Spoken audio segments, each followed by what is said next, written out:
Panggil aku untuk mengikutimu. Ku tinggalkan jalaku, pergi bersamamu. Ku jalani hari-hariku, mendengarkan seluruh sabdamu.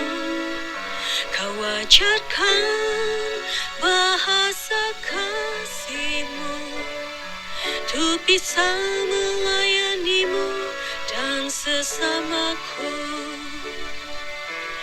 Yesus, Kau andalanku yang membuat hidupku berubah menjadi lebih baik, seperti yang Kau kehendaki, menjadi penjala manusia.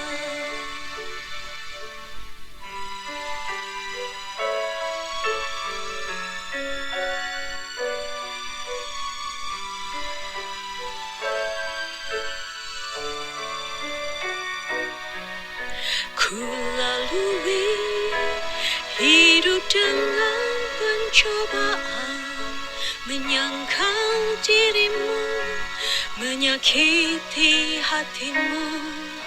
Namun Engkau tetap menerimaku, mengampuniku tanpa syarat. Yesus, Kau andalanku yang membuat hidupku berubah menjadi lebih baik, seperti yang Kau kehendaki, menjadi penjala manusia. Kasih-Mu menyelamatkanku, kasih-Mu selalu ada untukku. Kasih-Mu tak ada habisnya, kasih-Mu selalu melingkupiku. Kasih-Mu selalu melingkupiku.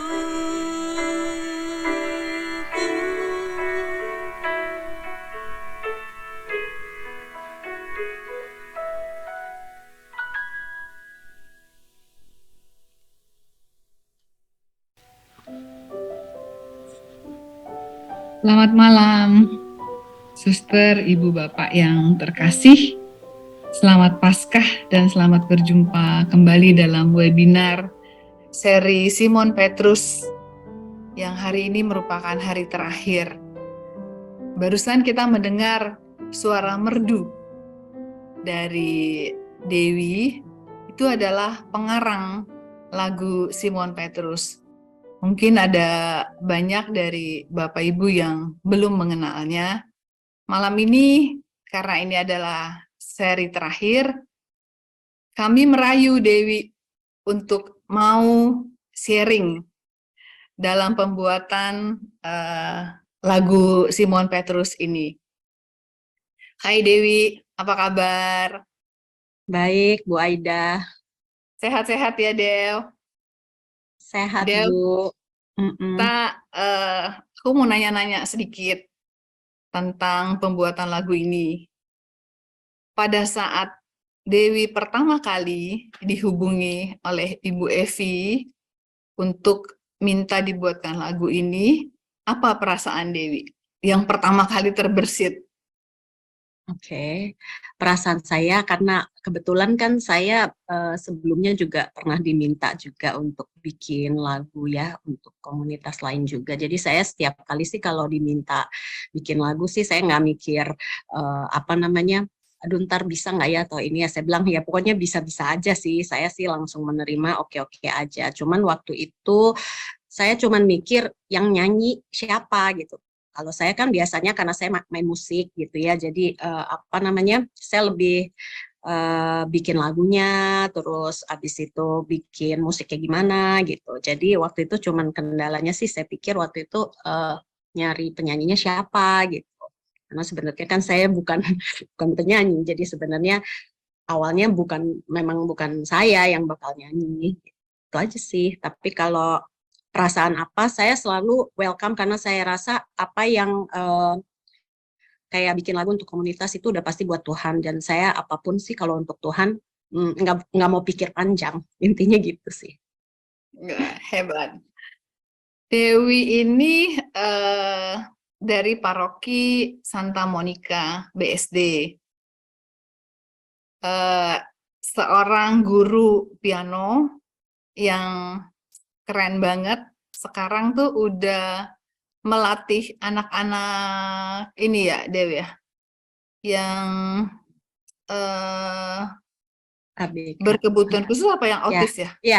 Ya, berkebutuhan khusus ya, anak-anak Ya. berkebutuhan khusus, tapi bukan cuma autis sih, macam-macam. Jadi ada anak tunanetra, ada anak ADHD, anak yang kelainan syaraf, ya macam-macam sih, lumayan banyak. Pengabdiannya Dewi keren abis. Itu sampai dikumpulin, dilatih sampai kur kan ya di Santa Monica. Ya, untuk pelayanan di gereja buat misa gitu. Biasanya kita ngelatih satu lagu untuk umpamanya acara pas ini ya, persembahan gitu, satu lagu persembahan atau lagu penutup. Seperti itu sedikit background Dewi. Kita lanjut Dew tentang pembuatan lagu ini. Dewi itu sudah tahu apa isinya dari webinar ini? Sebenarnya sih belum, sebenarnya sih nggak ada ide sama sekali, benar-benar nggak ada ide sama sekali sih sebenarnya. Cuman kan tahu kalau dikasih tahu sama Bu Evi lagunya tentang Simon Petrus gitu. Jadi ya karena saya ya tahulah ceritanya dan ini. Jadi sebenarnya saya bikin lirik itu sendiri sih sebenarnya karena sempat ada kendala saya sempat nggak ada ide juga gitu. Jadi waktu itu saya selalu sih kalau bikin lagu itu biasanya bawa dalam doa. Jadi saya bawa doa terus. Nggak tahu ya, habis itu ya mengalir aja gitu. Jadi saya merasa sih sebenarnya ini bukan karya saya, tapi karya Tuhan sendiri gitu yang memampukan saya supaya saya bisa menulis lirik itu gitu. Cuman kan Bu Evi memang sudah kasih idenya kurang lebih begini gitu. Terus saya coba buat liriknya dulu, terus cari nadanya, terus ya dicoba-coba begitu aja sih sebenarnya. Cuman sih Bu Aida sebenarnya bukan saya yang bisa nyari ini. Saya tetap merasa kalau itu bukan Tuhan sendiri gitu yang bekerja dalam diri saya. Saya rasa sih saya juga nggak mampu sih bikin lagu gitu ya maksudnya. Jadi saya tetap berasa saya tuh maksudnya masih banyak kekurangan lah. Saya bukan profesional yang bikin lagu atau yang maksudnya yang memang tugasnya bikin lagu. Saya sih sebenarnya cuma guru piano saja. Sama dong dengan Simon Petrus, kan bukan siapa-siapa juga. Tapi kan akhirnya menjadi siapa. Iya, benar-benar. Soalnya kata-kata pertama itu waktu aku seorang nelayan biasa dan sederhana, saya juga membayangkannya karena kan waktu itu saya dikasih selintas idenya, maksudnya jadi webinar ini bakal mau menceritakan bagaimana Simon Petrus melihat Yesus gitu kan dari kacamata Simon Petrus. Jadi saya menganggap waktu saya nulis lirik itu ya itu diri saya gitu. Jadi Simon Petrus itu adalah gambarannya Dewi. Iya, saya menganggap gitu, mencoba menjadi seperti itu apa ya? Oh ya, kita ya jadi setiap lirik dan kata-katanya itu ya maksudnya datangnya dari apa yang saya pikirkan, tapi saya yakin itu sih semua bukan saya ya sebenarnya gitu, karena saya benar-benar saya bawa dalam doa setiap ininya, bukan cuma sekali, maksudnya di sebelumnya, di pertengahannya, selanjutnya masih ya. Jadi maksudnya saya bikin juga bukan berhari-hari gitu, bukan. Saya biasa kalau nulis langsung hari itu langsung kerjain, langsung jadi, langsung udah gitu. Jadi tinggal Oh, keren. enggak Bu, kalau ditunggu sampai besok ceritanya jadi lain nanti ceritanya. Jadi harus satu jalan gitu, satu kali. Oh gitu. Yang lama Dan itu, yang lama itu cari ininya loh, ide sama ininya gitu. Oh, oke. Dan itu Romo langsung setuju kan ya? Puji Tuhan, saya waktu itu sebenarnya tanya sama Bu Evi, itu liriknya sudah di-approve apa enggak gitu ya. Maksudnya kan saya takutnya kan, oh itu masih harus dibenerin lagi atau apa. Puji Tuhan, Romo Nano ini orangnya baik banget ya kayaknya. Langsung iya aja. Puji Tuhan. Keren. Teman-teman juga mungkin saya perkenalkan juga Ibu Evi. Mana nih Ibu Evi? Ibu Evi ini yang membuat video yang setiap kali tayang di awal. Nah, itu Ibu Evi. Kalau nggak ada Mana Bu Ibu Evi ini nggak Nah, jadi Bu Eda. ini. Video saya itu nggak akan terjadi kalau bukan Bu Evi ini. Bu Evi ini yang udah paling berjasa sebenarnya. Kalau bikin lagu kan udah, tapi kalau jadi bentuknya video yang editin begini begitu sampai bagus banget, nah ini Jagoannya ya, jagoannya Bu Evi. Evi. Ya. Iya. Ya, kita bisa menikmati setengah jam. Nah, itu karyanya Bu Evi. Keren. Thank you Bu Evi. Thank you Dewi. Thank you Bu Evi. Thank you Bu Aida. Ya, ditunggu Thank you karya-karya Romo Nano. Evi. Sebenarnya saya mau bilang thank you sama Romo Nano karena saya itu udah diberi kesempatan loh untuk ikut ambil bagian dari webinar ini ya, walaupun mungkin apa yang saya tulis dan itu masih belum sempurna, tapi pada saat itu sih saya kan belum ikut webinarnya, jadi saya merasa ya sudahlah, pokoknya Tuhan yang mampukan saya. Kalau itu belum terlalu sempurna, Tuhan yang akan menyempurnakan, gitu sih. Terima kasih Dewi. Ditunggu lagu Lopez ya. Betul. Baca bukunya Dewi. Ya, udah Kemungkinan dibeli, tinggal dibaca. sesudah ikut webinar, ikut retreat gitu. Mungkin kalau membuat lagu Simon Petrus sudah lain lagi kali ya. Mungkin Romo, benar. Ya, bisa Ya. jadi lain lagi ininya ya yang keluar gitu. Karena pada saat itu kan saya sebenarnya belum ikut, jadi belum ada ide dan ininya sampai ini saya berdasarkan cuman Bu Evi sempat cerita sama kisahnya Simon Petrus sendiri. Jadi saya mengambil kata-kata ya dari sana. Puji Tuhan sama Romo sudah oke semua. Iyalah, Iya. bagus. Iya, bagus, Romonya nggak rewel. Romonya Yang rewel tuh panitianya. Oh iya. Tapi Tapi berkat benar kerewelan loh, mereka, ya berkat kerewelan mereka itu, potensi-potensi baikmu, juga saya itu muncul semua. Itu mereka hebatnya begitu. Tapi benar itu lagu memang memang itu membuat kita tuh lagi diam pun kita tuh mengiang-ngiang gitu loh, terngiang-ngiang dengan lagu itu gitu. Dan langsung tuh ke telinga tuh langsung akrab. Biasa kan kita kalau dengar lagu baru ya, kan rada-rada lama baru kita merasa bisa in gitu kan. Tapi dengar lagu Simon Petrus pertama kali itu udah wah udah ini keren, ini bagus gitu. Udah cocok. Puji Tuhan. Soalnya saya pikir gini, kalau lagu rohani itu harus simple.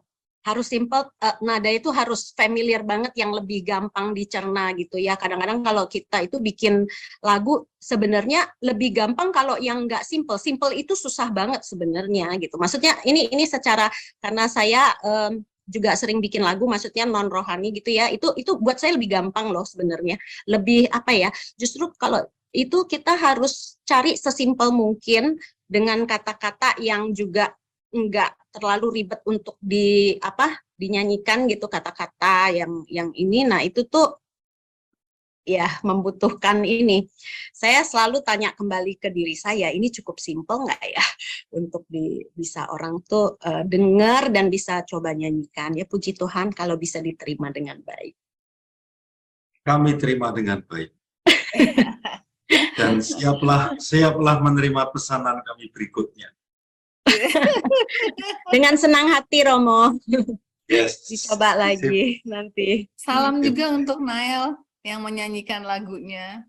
Iya, itu bekas murid piano saya dulu waktu kecil, tapi sekarang kan dia udah selesai kuliah di Malaysia, memang dia khusus ambil vokal. Jadi semua alatnya juga canggih gitu, makanya rekamannya juga itu bagus ya yang dia bikin kualitas ininya karena dia memang punya semua alat-alatnya memang karena dia memang di vokal gitu ininya. Jadi puji Tuhan pada saat itu waktu pas kita lagi bingung ya Bu Evi cari apa namanya penyanyi pada saat itu untung aja terus saya keinget karena anak ini lagi pulang gitu loh pas lagi ada di Indonesia jadi langsung saya minta tolong dia terus dia langsung Tapi next time nggak usah pusing-pusing. Suara Dewi juga udah oke banget. Oh jangan, sebenarnya itu enggak lah. Maksudnya kalau saya itu terus terang buat lagu untuk ini musiknya oke lah gitu. Tapi kalau nyanyi sebenarnya bukan kapasitas saya.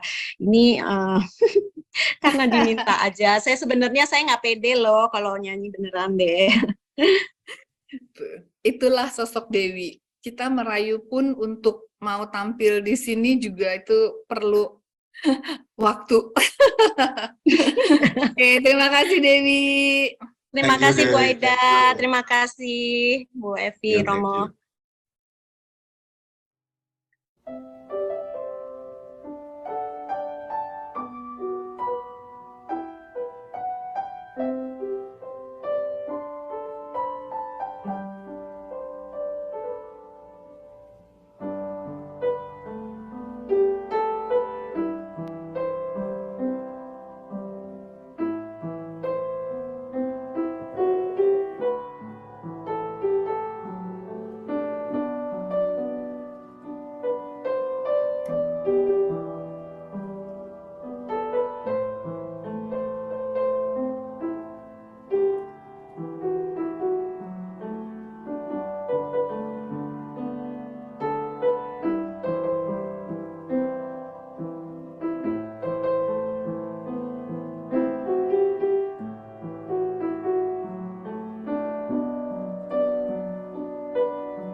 Shalom, selamat malam Romo, Suster, Bapak Ibu, rekan-rekan muda, para peserta webinar seri Simon Petrus yang terkasih.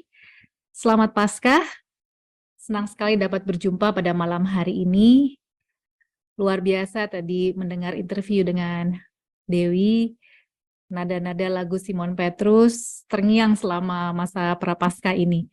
Nadanya indah, enak didengar, dan liriknya pun pas dengan konten dari webinar ini walaupun Dewi belum mengikuti. Dan kata Dewi, ini karya Tuhan, luar biasa. Saya yakin Paskah tahun ini menjadi spesial karena dipersiapkan oleh Romo Nano kita semua dalam webinar seri Simon Petrus ini.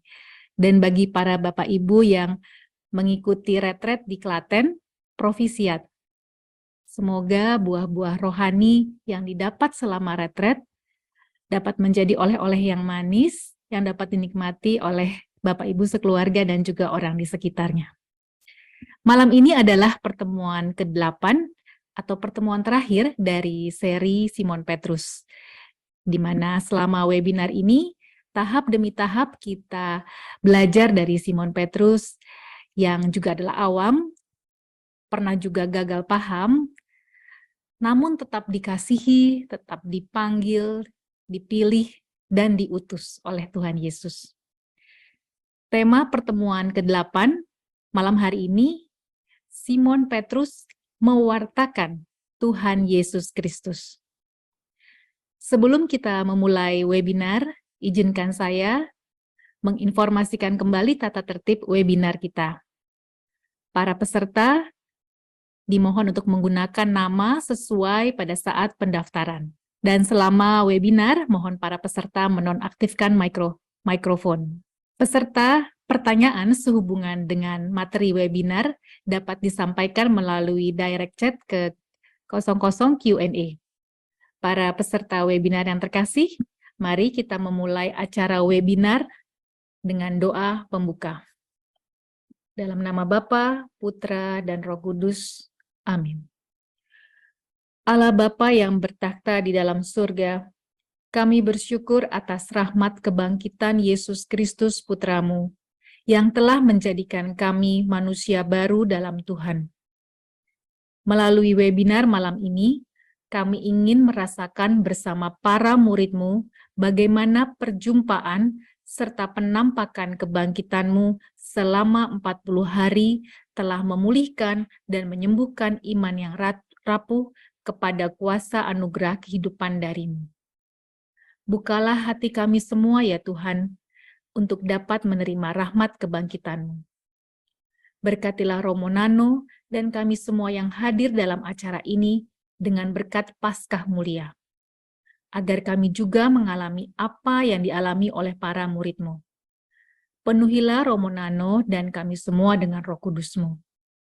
Kuatkanlah jaringan-jaringan internet kami dimanapun kami berada, agar kami dapat memperoleh pengajaran-Mu dengan baik.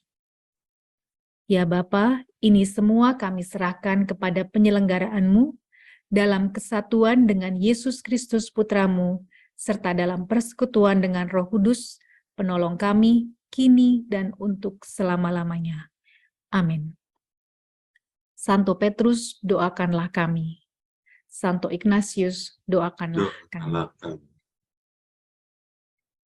Baik, Bapak Ibu, kita mulai acara webinar Simon Petrus pertemuan yang ke-8 dengan tema Simon Petrus mewartakan Tuhan Yesus Kristus dengan pembicara Romo kita terkasih, Romo Agustinus Setio Darmono, SJ Sarikat Yesus, yang akrab dipanggil dengan Romo Nano.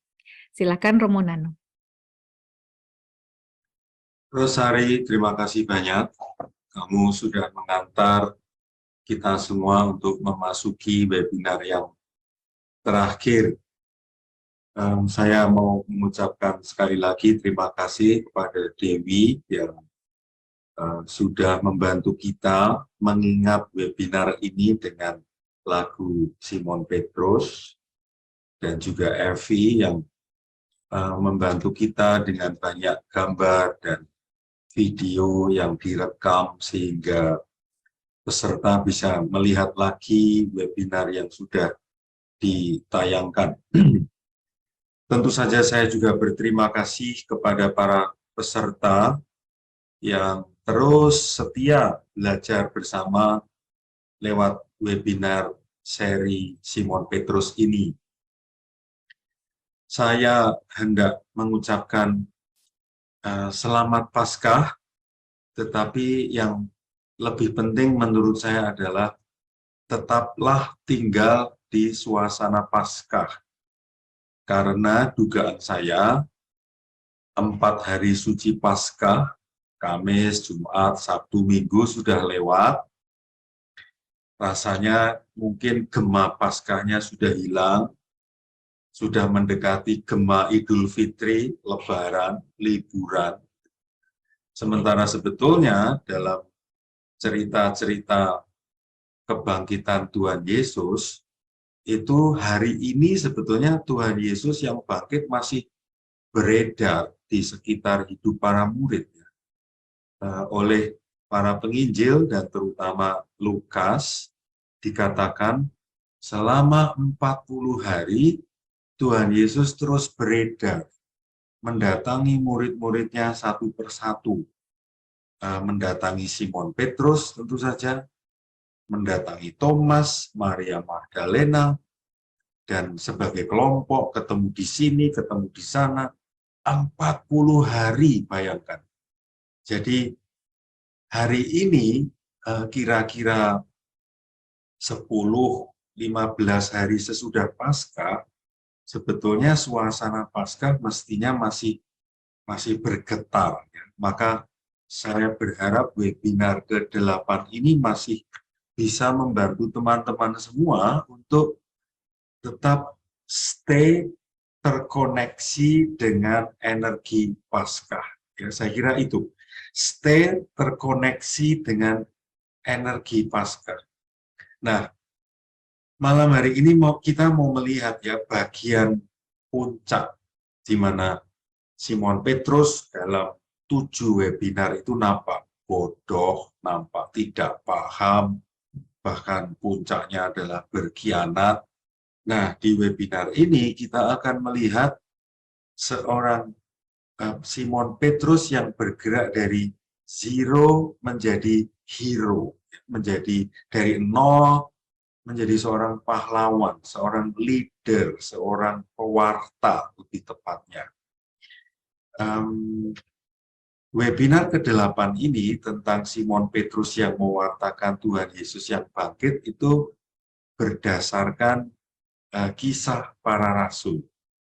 Saya singkat KPR, ya, kisah para rasul, dan itu ditulis oleh Lukas, penulis Injil Lukas, yang disimbolkan dengan gambar sapi atau lembu sebagai simbol sebuah sapi itu simbol pengorbanan. Maka tema utama Injil Lukas itu bernuansa sacrifice, sebuah korban, sebuah persembahan.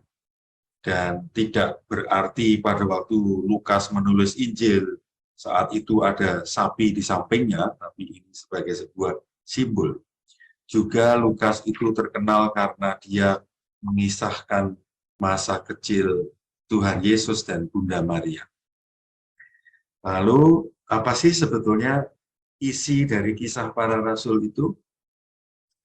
Kisah para rasul yang dalam kitab suci kita ditempatkan sesudah Injil Yohanes, itu sungguh-sungguh menceritakan momen-momen, pengalaman-pengalaman para murid Yesus sesudah didatangi oleh Tuhan Yesus. Jadi Tuhan Yesus bangkit, menjumpai para rasul, para murid, yang akhirnya karena dijumpai oleh Tuhan Yesus selama 40 hari, mereka menjadi pewarta Yesus Kristus. Anda sedang melihat sebuah gambar di mana 3 orang dengan lingkaran di atas kepala mereka, itu para murid Yesus yang menjadi rasul, Simon Petrus dan Yohanes dan Yakobus. Mereka mewartakan Yesus Kristus kepada para pemimpin Yahudi yang waktu itu mereka memberi perintah membunuh Yesus. Dan Simon Petrus yang dulu ketika Yesus diadili, disidang, dibunuh, mereka lari karena ketakutan. Gambar ini di kisah para rasul menunjukkan Simon Petrus dan para murid lain yang gagah berani, seperti pahlawan berani mati, mewartakan Yesus Kristus yang bangkit. Nah, itulah isi kisah para rasul. Karena itu membaca Injil tidaklah lengkap kalau tidak dilanjutkan dengan membaca kisah para rasul. Dan para rasul itu siapa? Yang diceritakan banyak oleh kisah para rasul, pertama-tama Simon Petrus, lalu ada tokoh bernama Barnabas, Yakobus murid Tuhan Yesus, dan sebetulnya juga ada Yohanes, dan tokoh besar yang diceritakan panjang lebar adalah Saulus yang menjadi Paulus. Jadi sekali lagi kita perlu melanjutkan proses membaca Injil, khususnya Markus, ke kisah para rasul, supaya pemahaman kita tentang para murid menjadi komprehensif, menjadi lebih lengkap dari zero ke hero, dari Injil ke kisah para rasul. Malam hari ini yang akan kita lihat bersama itu bertitik tolak dari pertanyaan ini. Kok bisa Simon Petrus, orang yang gagal paham dan sudah mengkhianati Tuhan Yesus, berubah menjadi pewarta Tuhan Yesus Kristus. Kok bisa? Faktor-faktor apa yang menyebabkan orang yang gagal paham dan berkhianat itu kok bisa berubah? Saya memilih gambar sesudah Simon Petrus berkhianat 3 kali itu. Ya, gambar itu. Berangkat dari gambar ini, lalu berubah ke gambar yang tadi kita lihat di awal, kok bisa menjadi orang yang mewartakan Tuhan Yesus seperti ini. Ya, jadi malam hari ini kita mencoba menjawab pertanyaan ini.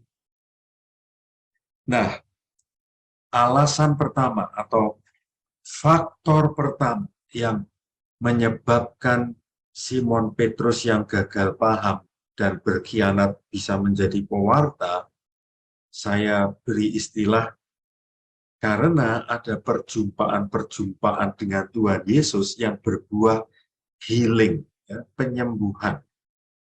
Selama 40 hari itu, Tuhan Yesus menampakkan diri kepada Simon Petrus dan teman-temannya, itu berbuah healing.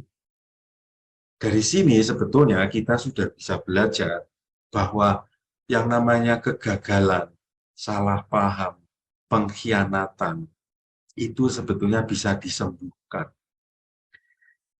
Kalau Tuhan Yesus memutus hubungan karena ada pengkhianatan, maka tidak ada pewartaan. Dengan kata lain, pewartaan itu bisa terjadi ketika ada penyembuhan, ada healing. Bagi saya, ini sebuah kebangkitan. Bagi saya, ini adalah sebuah harapan.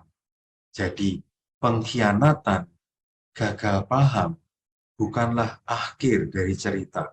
Kalau kita mau memilih pengkhianatan itu bukan sebagai akhir. Pengkhianatan yang disembuhkan akan berbuah pewartaan. Lukas dalam Kisah Para Rasul menulis kepada murid-muridnya Tuhan Yesus menunjukkan dirinya setelah penderitaannya selesai. Kita melihat gambar Simon Petrus dan Yohanes yang setelah diberitahu oleh Maria Magdalena bahwa Tuhan Yesus bangkit, 2 orang ini, khususnya Simon Petrus, mendatangi makam Yesus dan memang tidak ada jenazah mayat Yesus waktu itu. Simon Petrus dan muridnya tidak langsung percaya bahwa Yesus bangkit karena ada kemungkinan lain jenazah Tuhan Yesus dicuri orang seperti halnya yang dipikirkan oleh penguasa waktu itu. Penguasa juga mendengar kabar bahwa jenazah Yesus hilang. Itu mereka berinterpretasi, itu pasti jenazahnya dicuri oleh murid-muridnya. Dan Simon Petrus pun waktu itu ya belum langsung percaya. Masuk akal sih menurut saya.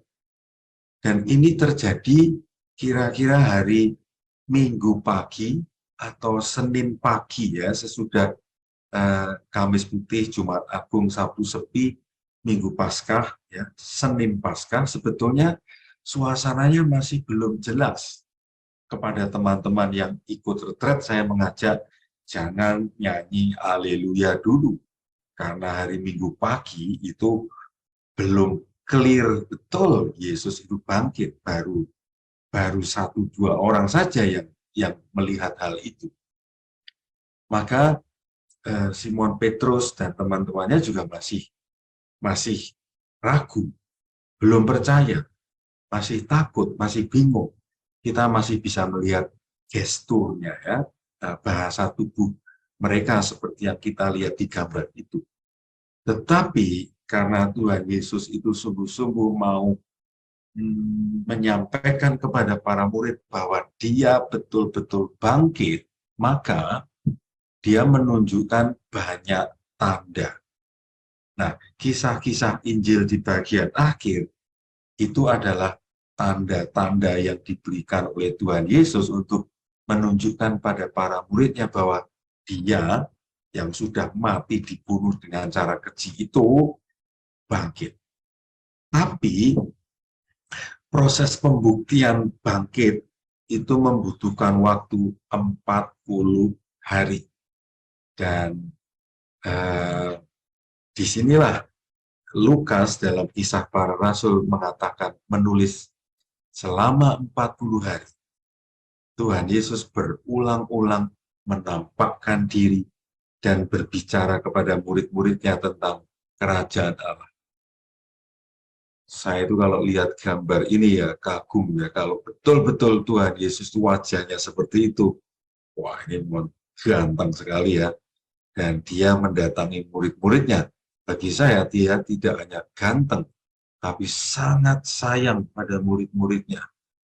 Dia sangat peduli pada murid-muridnya yang bingung, ketakutan, dan dia menyentuh hati mereka satu persatu maupun sebagai kelompok. Dan kita mendengar, kita sudah paham dari Injil lain ya, misalnya ini kisah dalam Injil Lukas. Para murid seperti pesan dari Tuhan Yesus disuruh kembali ke Galilea. Mereka kembali ke Galilea, tempat asal mereka. Mereka kembali naik kapal, cari ikan, dan teman-teman lihat gambar sebelah kiri di background itu sudah ada Tuhan Yesus yang sedang menyalakan api. Ya, terlihat asapnya membumbung tinggi, dan Tuhan Yesus dari jauh memberi instruksi, tebarkan jala di sebelah sana. Jadi Yesus mengingatkan pengalaman mereka dulu waktu masih hidup, cari ikan. Dan Yohanes yang tahu itu Yesus mengatakan, itu Tuhan. Dan Simon Petrus yang memang impulsif orangnya, tidak banyak berpikir gitu. Begitu ada gerakan tertentu, ikuti gitu. Dan dia langsung terjun ke air dan mendatangi gurunya di seberang sana. Dan kita melihat di sebelah kanan, Tuhan Yesus sudah menyiapkan ikan bakar untuk makan mereka. Aduh, untuk saya touching banget gitu ya, bahwa seorang guru ya menyiapkan makanan untuk murid-muridnya. Untuk saya itu sungguh sangat menyentuh. Inilah salah satu kisah yang tadi dikatakan oleh Lukas dalam Kisah Para Rasul. Berulang-ulang selama 40 hari Tuhan Yesus menunjukkan dirinya kepada murid-muridnya, dan dia berkumpul kembali dengan murid-muridnya. Anda bisa membayangkan ya, makan ikan bakar di tepi danau, waduh enak banget ya, dan roti mereka makan, lalu mereka ngobrol-ngobrol lagi. Saya membayangkan ketika hadir di antara mereka ya pasti senang ya, karena guru mereka yang mereka saksikan atau mereka dengarkan mati dengan cara seperti itu, dan mereka tahu Tuhannya itu dikubur dan sekarang muncul lagi di tengah-tengah mereka. Ya rasanya seperti cinta yang hilang didapatkan kembali. Tapi ya masih ada tatapan-tatapan mata, benar nggak ya ini? Benar nggak ya? Agak setengah-setengah nggak percaya gitu. Tetapi ya mereka mulai percaya pada kabar Tuhan bangkit itu. Dan akhirnya memang setelah 40 hari itu mereka semakin yakin guru mereka, Tuhan mereka, Mesias mereka bangkit. Dan saya membuat simbol-simbol seperti ini, teman-teman. Peristiwa di Yerusalem itu menumbuhkan trauma. Para murid yang mendengar, yang melihat Yesus dibantai, itu mereka pasti trauma dan juga takut kalau mereka juga mengalami hal seperti itu. Nah, kebangkitan Tuhan Yesus yang mendatangi mereka itu membuat trauma tersembuhkan. Kedatangan Tuhan Yesus, kemunculan Tuhan Yesus membuat ketakutan dan ketidakpercayaan teratasi. Rasa bersalah karena berkhianat diampuni. persepsi yang keliru tentang Mesias sudah diperbaiki. Teman-temanku, inilah artinya Paskah. Bagi saya, Paskah sungguh-sungguh sejati kalau kita mengalami ada trauma yang disembuhkan, ada rasa bersalah yang terampuni, ada persepsi keliru yang diperbaiki, ada ketidakpercayaan yang teratasi, ada rasa kehilangan yang disembuhkan lalu mendapatkan kembali. Inilah Paskah. Nah, kalau kita menjalani Paskah Kamis, Jumat, Sabtu, Minggu, flat begitu saja, lalu sesudah itu terus hilang, tidak ada serpihan-serpihan rasa lagi, ya mungkin besar kemungkinannya kita keliru menjalani Paskah, karena Paskah nggak ngefek apa-apa pada saya. Paskah itu dahsyat, energinya besar, merubah kita itu luar biasa. Seperti halnya yang dialami oleh Simon Petrus, paling tidak dia mengalami 4 lingkaran itu. Trauma tersembuhkan, ketakutan diatasi, rasa bersalah diampuni, dan persepsi yang keliru diperbaiki. Semoga webinar-webinar ini membantu Anda tahun depan kita bisa menjalani Paskah lebih baik lagi. Dan mungkin standar untuk mengikuti retret Paskah di Klaten harus diturunkan supaya semakin banyak teman-teman yang bisa ikut retret Paskah di Klaten. Dan saya berharap memang terjadi demikian supaya semakin banyak yang mengalami energi Paskah yang membangkitkan. Teman-teman, saya melihat bahwa kemunculan Tuhan Yesus di Galilea sesudah kebangkitannya menjumpai para murid yang membangkitkan mereka, membuat saya membuat simpul seperti ini. Galilea sebagai sebuah danau dan juga wilayah di sekitar Galilea adalah tempat Tuhan Yesus berkarya 3 tahun. Itu adalah tempat dan waktu selama di mana Tuhan Yesus dan para muridnya itu memulai panggilan mereka. Dan mereka happy, produktif, berbuah banyak karya yang baik. Dan itu 3 tahun karya yang menghasilkan banyak keselamatan, kesembuhan, dan sebagainya.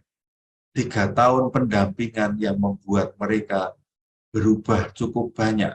Mereka meninggalkan banyak hal, didampingi oleh Tuhan Yesus di sekitar Danau Galilea, dan mereka berubah dari nelayan menjadi murid. Dan di Galilea juga para murid itu mengalami akhir penampakan Tuhan Yesus.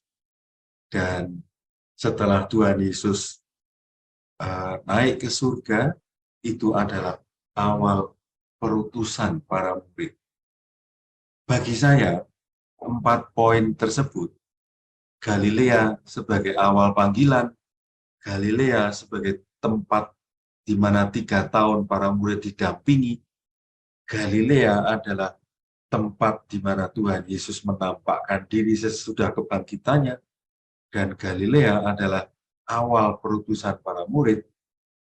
Saya merasa Galilea adalah sebuah simbol penting dalam hidup para murid dan juga bagi kita. Karena itu, saya mengajak teman-teman untuk berefleksi, untuk melihat dalam sejarah hidup kita yang konkret, di manakah Galilea saya.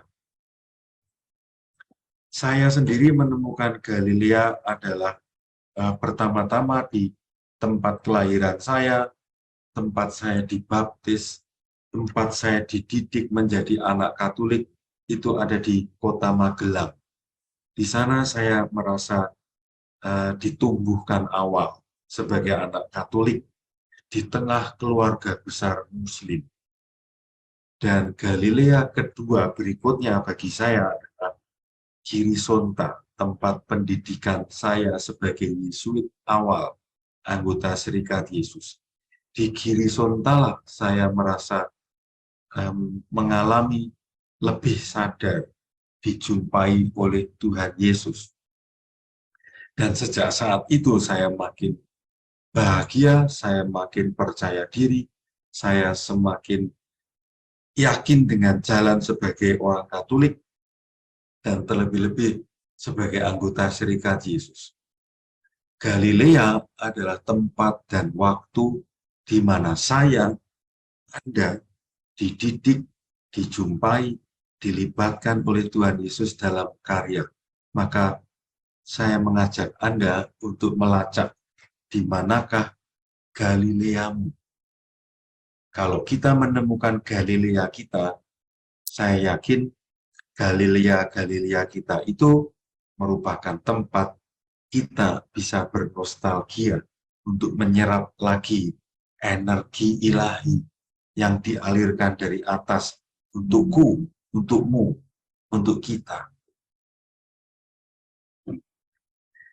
Alasan kedua untuk menjawab pertanyaan, kok bisa Simon Petrus yang gagal paham dan berkhianat berubah menjadi pewarta Tuhan Yesus? Ini alasan yang kedua, yaitu kekuatan manusia Simon Petrus dikonfirmasi, dikuatkan, ya, dioptimalkan oleh kekuatan ilahi. Kalau hanya kekuatan manusiawi saja, tidak mungkin Simon Petrus bisa mewartakan Tuhan. Kalau hanya niat pribadi Simon Petrus saja, tidak mungkin bisa optimal menghasilkan banyak buah. Tetapi menjadi mungkin karena ada konfirmasi dari kekuatan ilahi. Konfirmasi dari kekuatan ilahi itu muncul dari, sekali lagi, ya, dari Tuhan Yesus. Tuhan Yesus akan memberi kuasa kepada para murid.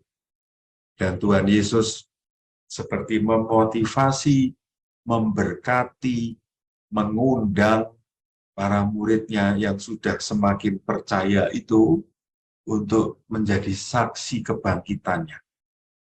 Dan saya kira ya, Tuhan Yesus yang berpose begini memberikan kuasanya itulah yang mengkonfirmasi kekuatan manusia mereka, kekuatan manusiawi para murid itu. Saya kira ya persis seperti tadi yang dikatakan Dewi ya.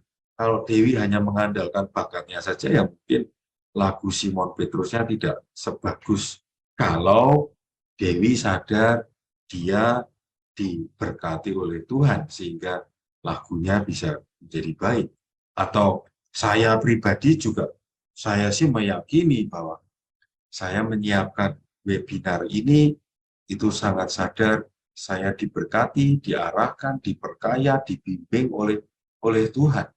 Dan saya sadar saya mewartakan Tuhan yang bangkit ini. Saya sungguh mengamini, meyakini dan menghidupi. Saya akan produktif. Saya akan berbuah banyak kalau saya membiarkan diri dibimbing oleh Tuhan sendiri. Bukan proyekku, bukan agendaku, bukan ambisiku lagi. Tapi ya saya memperjuangkan apa yang diarahkan oleh Tuhan, seperti Simon Petrus ini. Ini farewell party, teman-teman. Ya, kita melihat dari sudut pandang Tuhan Yesus yang naik ke surga, meninggalkan para muridnya. Jadi sesudah 40 hari mendatangi para murid, meyakinkan mereka bahwa dia betul-betul bangkit dari kematian. 40 hari mereka membuat para muridnya menjadi kuat lagi. Tuhan Yesus selesai tugasnya, naik surga, kembali ke rumah Bapa. Dan akhirnya para murid mulai bekerja. Ini gambar Simon Petrus yang ada di tengah, versi Afrika. Mereka berkumpul bersama untuk mencari pengganti Yudas Iskariot. Dan akhirnya mereka mendapatkan pengganti, dan sesudah mendapatkan pengganti, akhirnya mereka bekerja, dan kita sudah bisa melihat hasil kerja Simon Petrus dan kawan-kawannya yang sudah diberkati oleh Allah. Mereka sudah bisa mengumpulkan 120 orang. Lihat, ini bukti kekuatan manusia yang diberkati oleh Allah akan berbuah. Dan saya mau mengajak teman-teman untuk mencermati jumlah orang-orang yang akhirnya percaya pada pewartaan Simon Petrus dan kawan-kawannya itu bertambah dari waktu ke waktu. Ini konfirmasi puncaknya peristiwa Pentakosta. Para murid mendapatkan api Roh Kudus, ya, dan mereka mulai bisa berbahasa macam-macam. Saya mengartikannya karena Roh Kudus, maka para murid itu makin terampil berbicara, makin percaya diri, makin kreatif, ya, makin berani, dan makin mampu, ya, menyentuh hati orang-orang yang mendengarkan, mampu meyakinkan. Kayak marketing, saya jadi ingat, ya, marketing lemari es yang sukses adalah ketika bisa meyakinkan orang-orang Eskimo untuk membeli lemari es. Itu saya kira itu contoh marketing sukses, ya. Marketing jualan lemari es, meyakinkan orang-orang Eskimo di kutub utara yang banyak esnya itu untuk membeli lemari es untuk menyimpan barang-barang. Nah, itu marketing yang hebat. Nah, saya kira para murid waktu itu yang mendapatkan pencurahan Roh Kudus itu mampu meyakinkan banyak orang. Dan saya kira ini juga berlaku juga bagi kita. Kalau kita diberkati oleh Tuhan sendiri, kalau kita membuka diri, dipakai oleh Tuhan untuk mewartakan Dia, saya kok makin yakin, ya, buah akan datang pada saatnya. Kita tidak bisa mengatur sana sini sana harus berkembang baik, tidak bisa. Yang bisa kita lakukan adalah bekerja, Tuhan yang memberkati, Tuhan yang akan mengatur. Di sana berbuah banyak, di sana berbuah tidak banyak, di sana tidak berbuah. Saya makin yakin, yang paling penting adalah saya, Anda, kita menyediakan diri. Tuhan memberkati, soal buahnya Tuhan yang akan mengatur. Dan tentu saja tergantung dari kondisi orang-orang yang mendengarkan kerja kita, gitu. Nah, saya kok merasa Pentakosta, nanti 40 hari sesudah Paskah, kita akan merayakan Pentakosta, di mana Tuhan mencurahkan Roh Kudus untuk kita semua. Sebetulnya ini mengingatkan juga pada sakramen penguatan yang kita dapatkan. Kalau kita sudah mendapatkan sakramen baptis, pengampunan dosa, ekaristi, dan penguatan, ya sebetulnya modal-modal kita sudah banyak itu, ya. Baptis, ekaristi, pengampunan dosa, penguatan, Pentakosta, ya kan? Mestinya modal kita itu sudah lebih dari cukup. Hanya kita tidak pernah sadar modal yang sudah diberikan, maka terus saja merasa, wah saya tidak mampu, saya tidak pantas. Gitu. Ini saya kira sebuah kerendahan hati yang tidak pada tempatnya. Sudah diberi modal, diajak bekerja sama Tuhan, aku tidak mampu. Geram mungkin ya, kamu ini degil hati. Nah, para murid mendapatkan sakramen penguatan dari Allah sendiri, tidak dari uskup, dari Allah sendiri. Maka ya hasilnya dahsyat. Mereka sungguh-sungguh menjadi pewarta seperti Petrus yang berani di depan banyak orang ngomong tentang Yesus. From zero to hero. Dan Simon Petrus yang tampil berani cerita tentang Yesus gurunya itu menghasilkan 3.000 orang. Lihat teman-teman, tadi 100 sekian, dan sekarang karena sudah di upgrade ya dengan Roh Kudus itu menjadi 3.000 jiwa.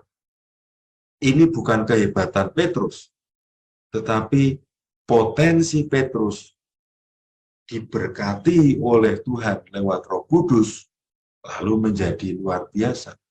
Sama seperti kita. Apapun potensi kita, kalau kita mau gunakan dan Tuhan berkati saya yakin hasilnya akan muncul dengan baik. Di Kisah Para Rasul bab 3 Anda bisa melihat sendiri, membaca sendiri. Ini mukjizat yang dilakukan oleh seorang Petrus persis sama yang dulu dilakukan oleh gurunya. Yesus menyembuhkan orang lumpuh. Ini muridnya yang sudah sukses ini bisa menyembuhkan orang lumpuh. Orang lumpuh bisa berdiri, bisa berjalan lagi. Persis gurunya. Ya, siapa gurunya akan menurun ke muridnya, bukan? Kalau guru kita benar, ya kita akan jadi benar. Maka kalau kita menempatkan Tuhan Yesus jadi guru, ya saya kira kita akan mewarisi dia juga. Dan lihat teman-teman, sekali lagi Petrus bekerja lagi, terus-menerus mewartakan Yesus Kristus. Cermati angkanya yang tertulis di sana. 5.000 orang laki-laki. Ini kan jumlah yang mirip dengan 5.000 orang laki-laki yang mendapatkan roti dari Tuhan Yesus itu, bukan? Bagi saya, ini bukti sekali lagi. Kemampuan manusia yang diberkati oleh Tuhan dengan sendirinya akan menghasilkan buah yang berlimpah. Ini bukan ambisi pribadi. Ini sebuah potensi yang terberkati dan menghasilkan banyak buah. Semoga kita juga bisa belajar dari Simon Petrus, orang yang tidak sempurna, yang mau diarahkan oleh Tuhan, akan berbuah banyak. Kalau kita mau membuat Tuhan yang menjadi sopir hidup kita, ya saya kira kita akan mengalami seperti Simon Petrus ini, yang bisa berbuah banyak. Sekali lagi, Simon Petrus yang fenomenal, serta para muridnya, ini Simon Petrus dan Yohanes, saudaranya Yakobus, sama-sama murid Tuhan Yesus, sama-sama nelayan, yang sudah berhasil mengumpulkan banyak orang yang percaya, dipanggil oleh para pemimpin agama Yahudi yang dulu membunuh Yesus. Mereka diadili, disidang sama dengan gurunya. Intinya mereka diminta untuk tutup mulut, jangan omong tentang Yesus lagi. Besar kemungkinannya para pemimpin agama Yahudi juga mulai ketakutan karena pengikut mereka kan sudah semakin banyak, bukan? Tadi kita sudah melihat bilangan yang tercacah sudah ada 5.000 laki-laki. Perempuan tidak dihitung karena orang Yahudi itu orang yang patriarkal, sehingga perempuan tidak dihitung. Kalau perempuan dihitung, maka jumlahnya pasti jauh lebih banyak. Nah, ini orang-orang pemimpin Yahudi tidak suka, maka para murid disidang. Beda ketika gurunya disidang, dulu mereka lari. kali ini mereka lebih berani menghadapi sidang dari para pemimpin agama Yahudi. Ini kisah kesuksesan lain dari seorang Simon Petrus yang bisa mempertobatkan orang Italia, pasukan Romawi bernama Cornelius. Cornelius ini akhirnya percaya pada Yesus Kristus, Tuhan yang menderita, mati, bangkit, dan akhirnya Cornelius ini dibaptis menjadi orang pengikut Yesus Kristus. Maka Cornelius itu dipakai untuk nama baptis, salah satu alternatif di gereja kita. Kalau Cornelius itu berarti laki-laki, kalau perempuan diubah menjadi Cornelia. Jadi Cornelius, Cornelia itu mengacu pada tokoh ini, orang Romawi yang percaya pada Yesus adalah Mesias. Dan ini peran Simon Petrus. Nah, teman-teman, ketika orang seperti Simon Petrus sudah sungguh-sungguh mampu menjadi alat Tuhan, mereka bekerja dengan optimal. Sekarang saya mau mengajak Anda untuk melihat buah dari kerja Petrus dan teman-temannya. Buah karya pewartaan Simon Petrus dan teman-temannya adalah kumpulan umat Kristiani awal. Dan itu disebut gereja perdana. Orang-orang yang percaya bahwa Yesus adalah Tuhan, Mesias, Kristus, akhirnya mereka berkumpul menjadi sebuah kelompok tersendiri. Dan mereka mempunyai ciri khas, terus-menerus mengikuti ajaran para rasul, Simon Petrus dan teman-temannya. Mereka hidup sebagai persekutuan atau komunitas. Mereka memecahkan roti sebagai ciri khas kelompok ini dan berdoa. Dan sebetulnya inilah cikal bakal gereja Katolik yang harus atau mempunyai ciri khas bertekun, setia, mengikuti ajaran para rasul, dalam hal ini Injil, dan hidup berkomunitas dalam persekutuan, tidak sendiri-sendiri. Persekutuan ini universal. Kalau Anda pergi ke Amerika pada hari Minggu ke gereja ya sama, ekaristinya hanya bahasanya yang berbeda. Kita pergi ke Australia, ke Cina, ke Afrika. Begitu kita memasuki gereja Katolik, komunitas persekutuan orang-orang yang mengikuti Yesus Kristus sama. Memecahkan roti, ekaristi. Dan ini yang menurut saya spektakuler, hebat, luar biasa, fenomenal, karena mereka yang percaya pada Tuhan Yesus, orang-orang yang percaya pada pengajaran para rasul, itu menjadi murah hati, tidak egois, tidak korupsi. Mereka mau berbagi harta.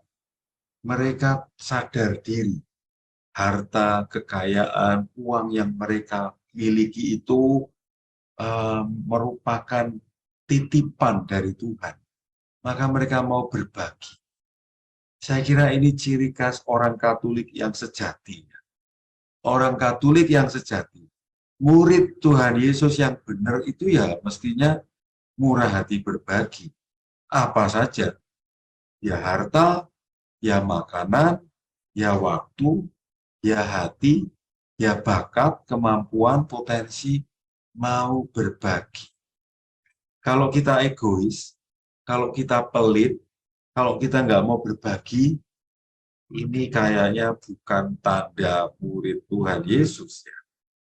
Kalau kita betul-betul mengaku murid Tuhan Yesus, lebih-lebih kalau kita mengalami perjumpaan dengan Tuhan Yesus, saya kira kita akan menjadi orang yang mau dan murah hati berbagi. Maka saya mengajak Anda untuk bertanya, murah hatikah aku? Kalau saya ternyata kurang murah hati, besar kemungkinannya kita tidak mengalami dijumpai oleh Tuhan. Bukan Tuhan tidak menjumpai kita, tapi kita menutup diri, sehingga Tuhan mau menjumpai kita susah. Karena itu, kemurahan hati itu bisa menjadi salah satu tolok ukur untuk mengecek, mengevaluasi kualitas kekatolikan kita, kualitas kemuritan kita sebagai murid Yesus Kristus. Kalau mengaku pengikut Yesus, kalau mengaku orang Katolik, mestinya kemurahan hati ada di sana.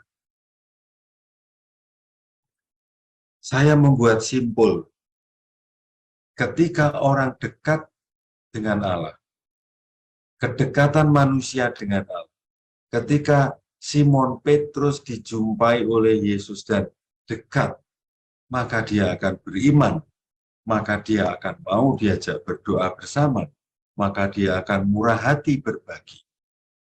Kuncinya adalah tulisan kuning di tengah.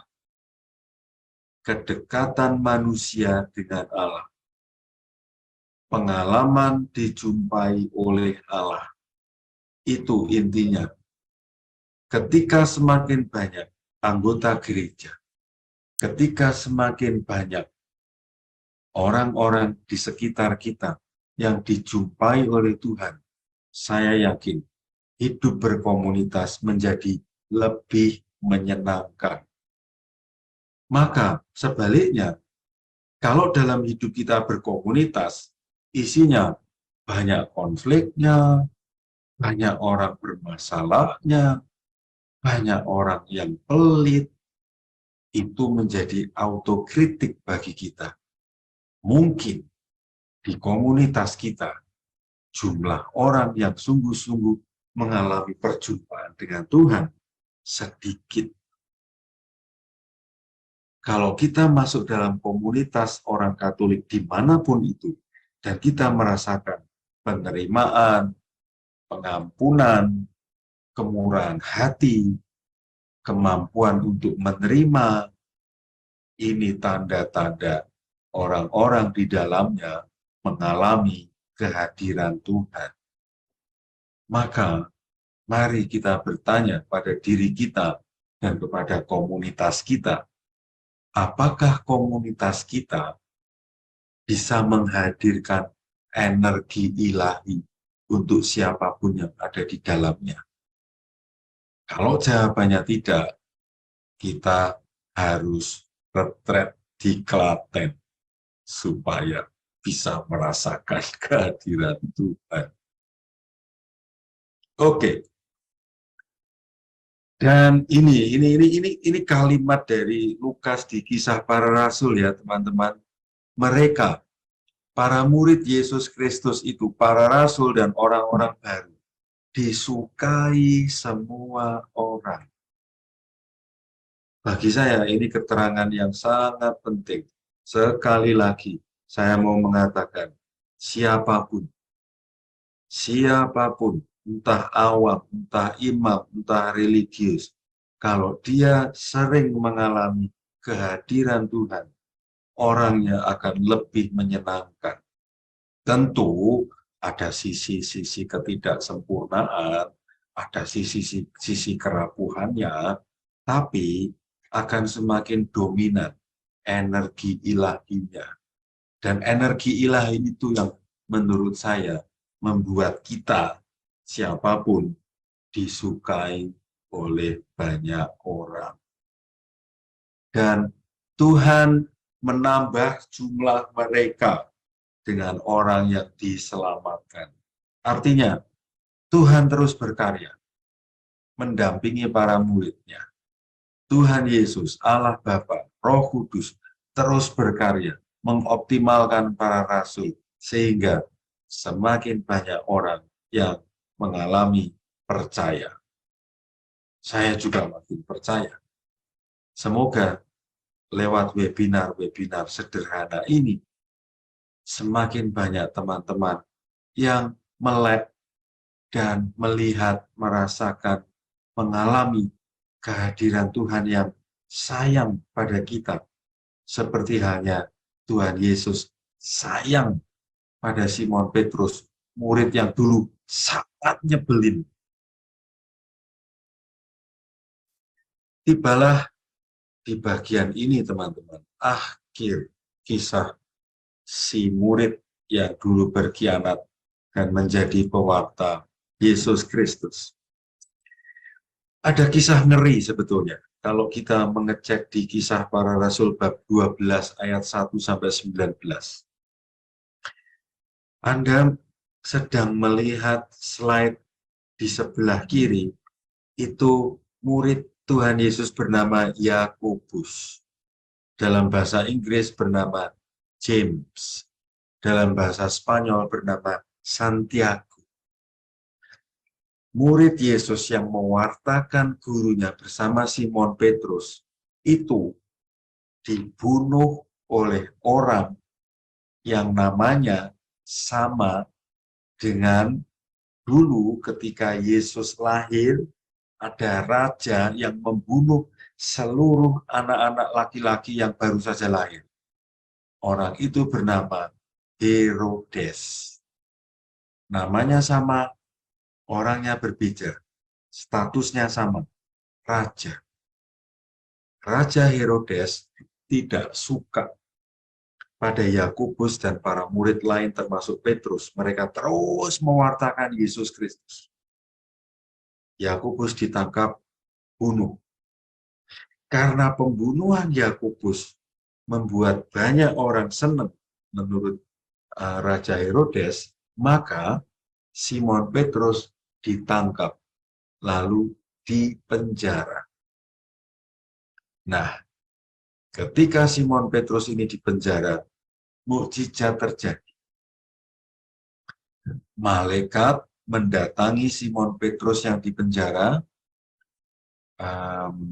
para penjaga, orang-orang Romawi itu tertidur, sehingga Simon Petrus bangun, berdiri, dan akhirnya melenggang dengan bebas dari penjara.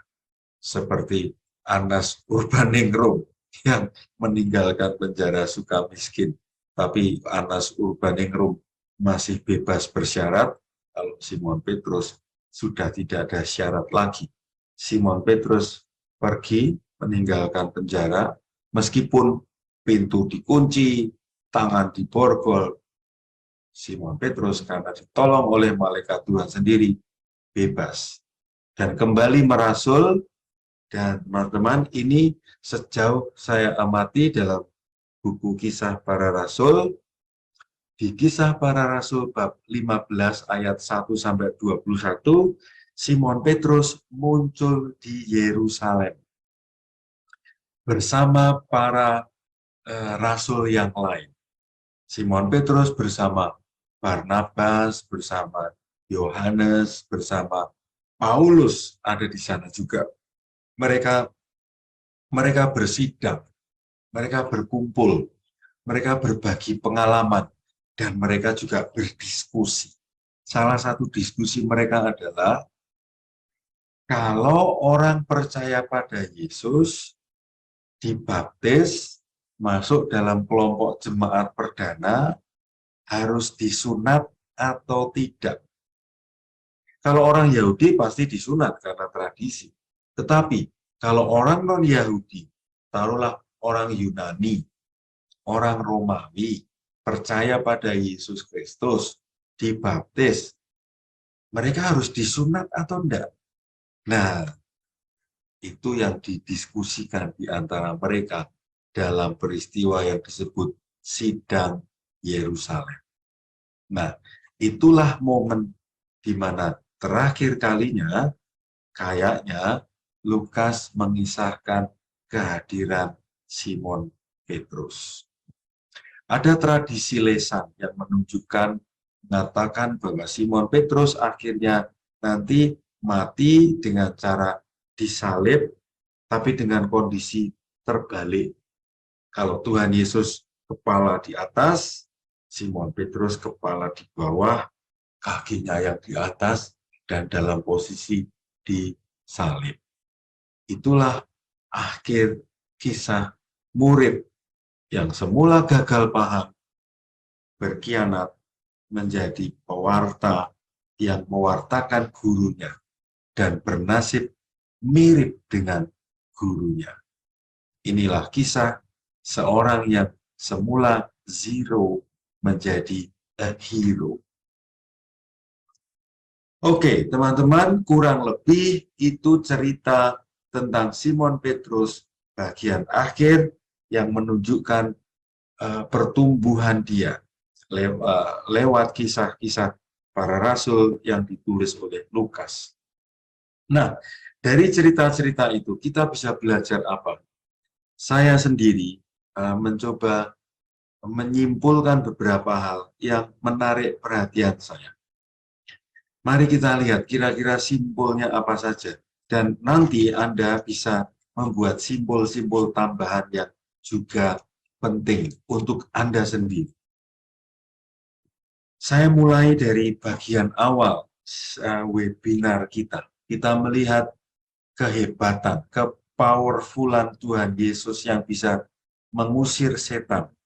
Dari kisah-kisah ini saya membuat simpul.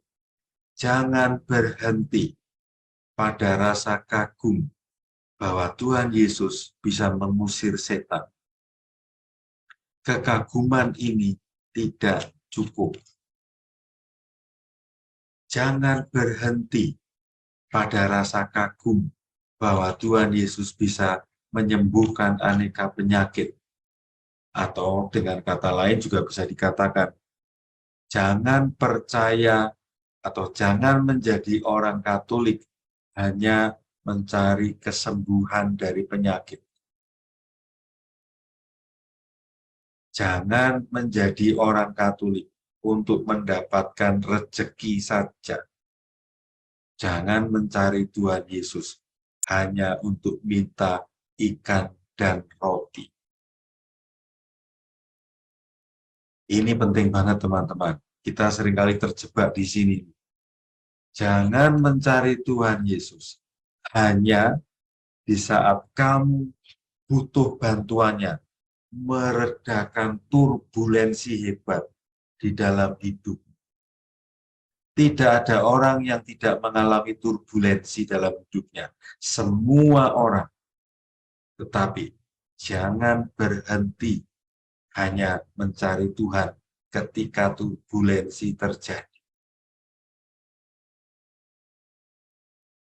Jangan lari dari Tuhan Yesus di saat dia terlihat powerless.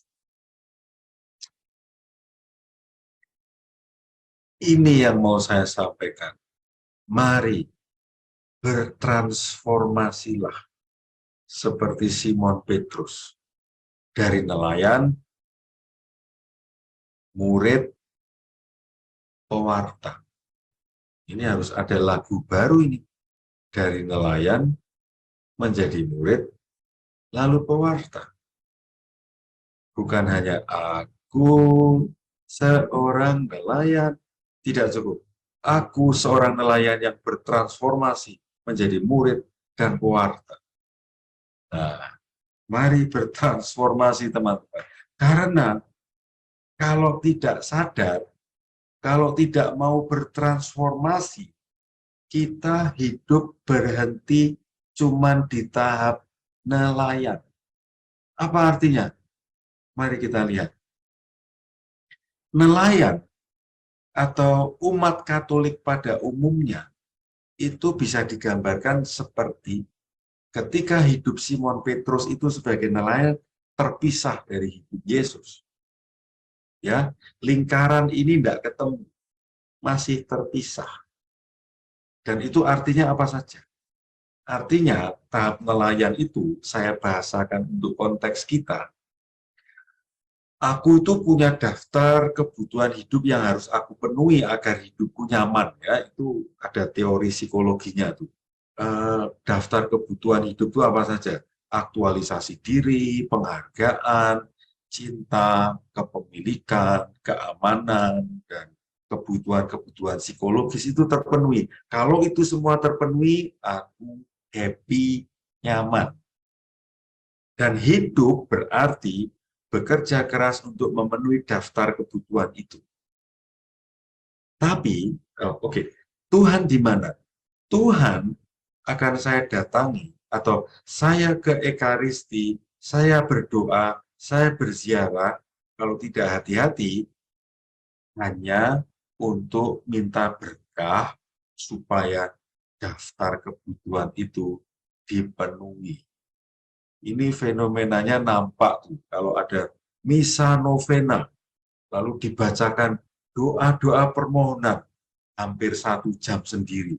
Permohonannya banyak sekali. Dapatkan pekerjaan, mendapat jodoh, lulus ujian, mendapat sekolah, bisnis berhasil, sembuh dari sakit. Nah itu, kalau tidak hati-hati, fenomena tahap nelayan. Masih ada satu lagi, teman-teman. Tahap nelayan itu masih mikir untung rugi. Kalau untung aku ambil, kalau rugi enggak. Ikut kegiatan ini rugi. Enggak mau ikut, males. Teman-teman ya aku pilih sendiri, seperti halnya Simon Petrus, dia hanya berteman dengan Andreas, saudaranya Yakobus, Yohanes, sama-sama nelayan. Dia tidak akan berpikir punya teman seorang pemungut cukai seperti Lewi yang menjadi Matius. Tidak mau. Ya, nelayan temenan sama nelayan doang. Nggak mau lintas disiplin ilmu. Like and dislike. Ini ciri khas orang yang hidup masih di tahap Simon Petrus sebagai nelayan. Oke. Nah, ketika Simon Petrus sudah didatangi Yesus, dipanggil, dididik, 2 lingkaran itu mulai bertemu. Oke, ini tahap murid. Yesus sudah terlibat dalam hidup Simon Petrus sebagai nelayan. Masih nelayan, tapi statusnya sudah mulai berubah. Nelayan yang murid Yesus. Sudah ada irisan, sudah ada titik temu. Nah, titik temunya itu seperti apa? Di satu sisi, aku sadar punya daftar kebutuhan, tapi aku juga sadar, Tuhan juga punya permintaan ini. Gitu.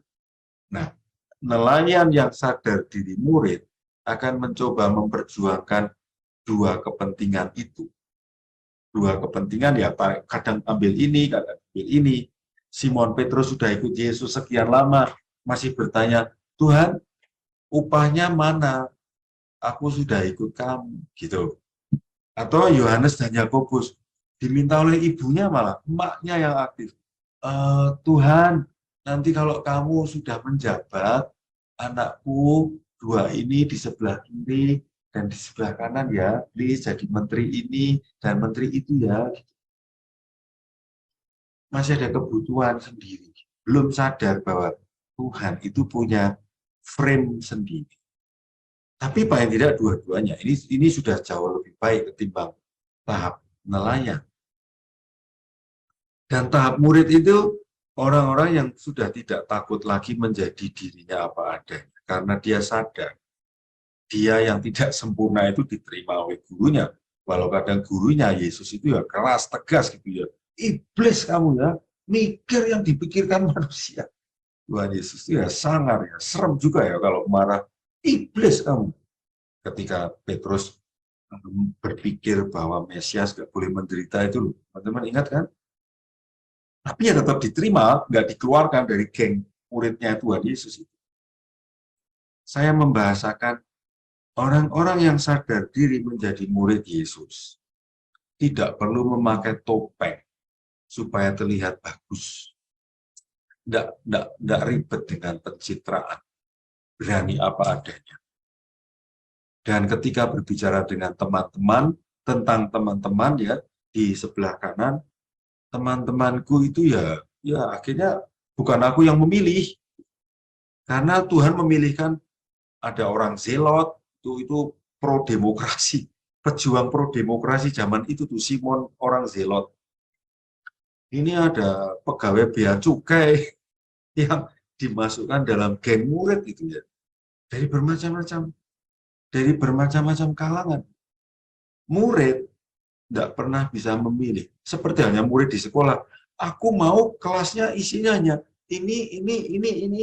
Ya tidak bisa lah. Namanya murid itu ya ditempati di kelas, di sebuah kelompok, isinya majemuk. Ini tahap murid.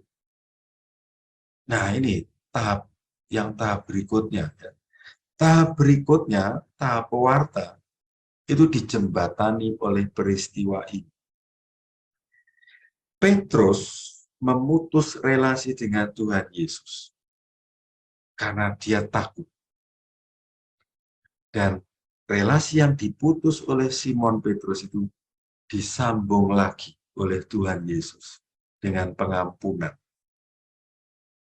Nah, pengkhianatan disembuhkan dengan pengampunan, maka terkoneksi lagi. Ingat teman-teman Klaten, stay connected. Sebelumnya Anda disconnected, not yet connected, and then you are connected. Stay connected.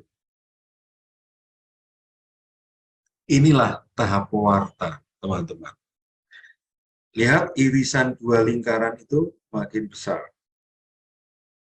Sisi Tuhan Yesusnya makin kuat. Tapi tetap ada warna biru, sisi Simonnya tetap ada. Kerapuhan, ciri khas, fenomena Simonnya tetap ada, tidak hilang. Seperti halnya kita. Kalau kita, Anda, saya jadi murid Yesus, ya tetap kenanoan saya tetap ada, tidak akan pernah hilang. Kelemahan saya masih tetap ada.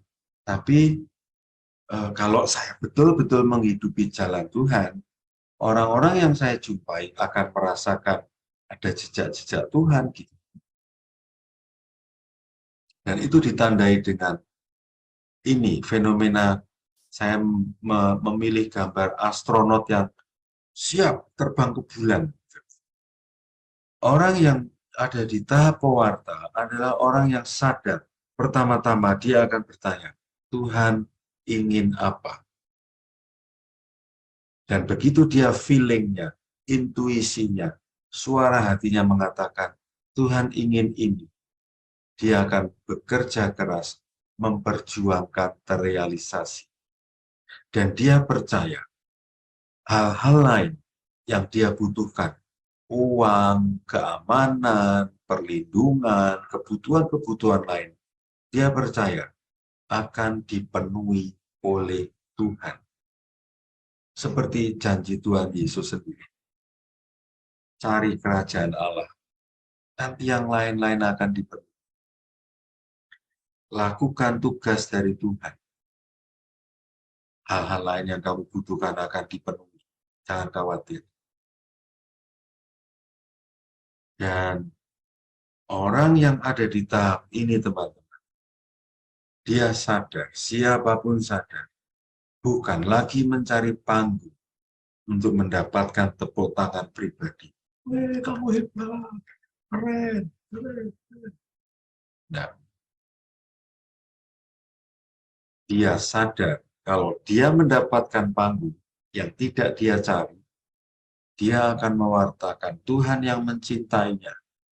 Dan dia akan mewartakan dirinya yang dicintai Tuhan. Persis seperti Simon Petrus. Dia mendapat panggung di Serambi Salomo.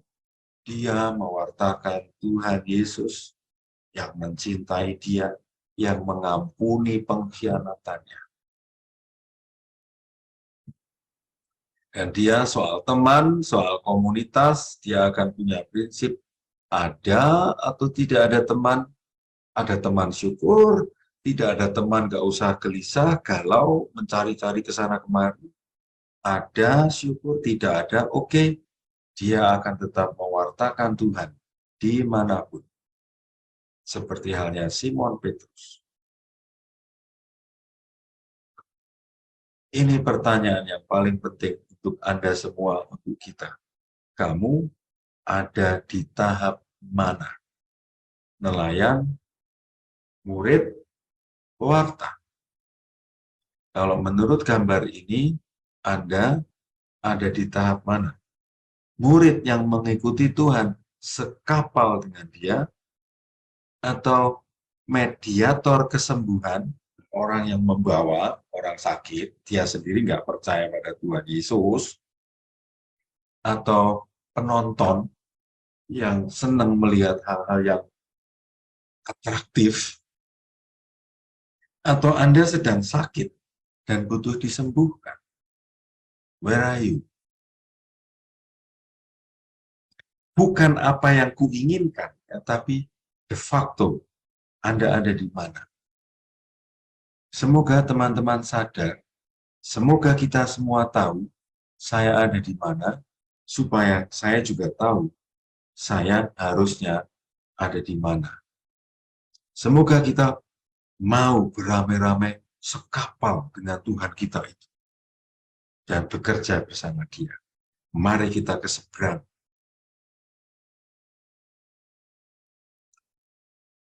Dengan demikian, teman-teman, ini menjelang akhir dari slide yang berisi simbol-simbol penting.